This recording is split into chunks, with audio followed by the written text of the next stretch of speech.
Hi family, welcome back to Beyond the Pulpit with Queen Adindu. I'm glad you joined me again for another week of reflection and encouragement. Remember, here at Beyond the Pulpit, we believe that the sermon doesn't end on Sabbath day or on Sunday if that's when you worship. The word of the Lord is alive every single day of the week. The caption of today's sermon was, "What makes worship acceptable and not acceptable to God?"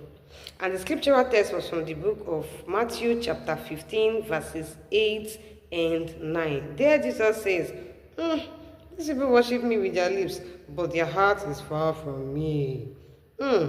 Very deep.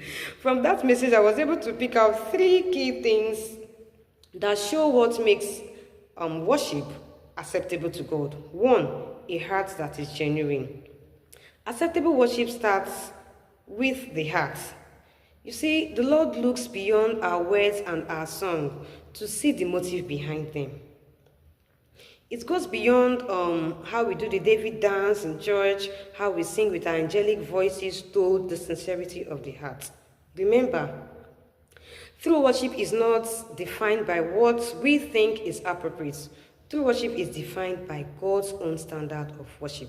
How he has instructed us to worship, when he has instructed us to worship, those are his standards and it pleases him.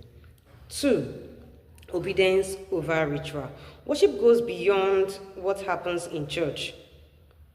God delights more in obedience than in sacrifice. True worship shows up in how we live our lives, in how we show kindness, in how we obey God's commands every day of our lives. Three, a spirit anchored in truth. In the book of John chapter 4 verse 24, the Lord made us to understand that we must worship the Lord in spirit and in truth. That means that we should be led by God's truth and not by emotions, not by traditions of the land or man-made laws. When our hearts align with the word, even simple worship carries power. Worship isn't about noise or the regular routines. Worship is about a heart totally surrendered to God.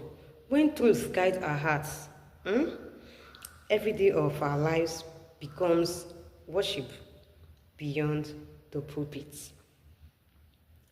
If this message has blessed you, please like, share, and subscribe. Until then, let's keep reflecting, learning, and living God's word beyond the pulpits.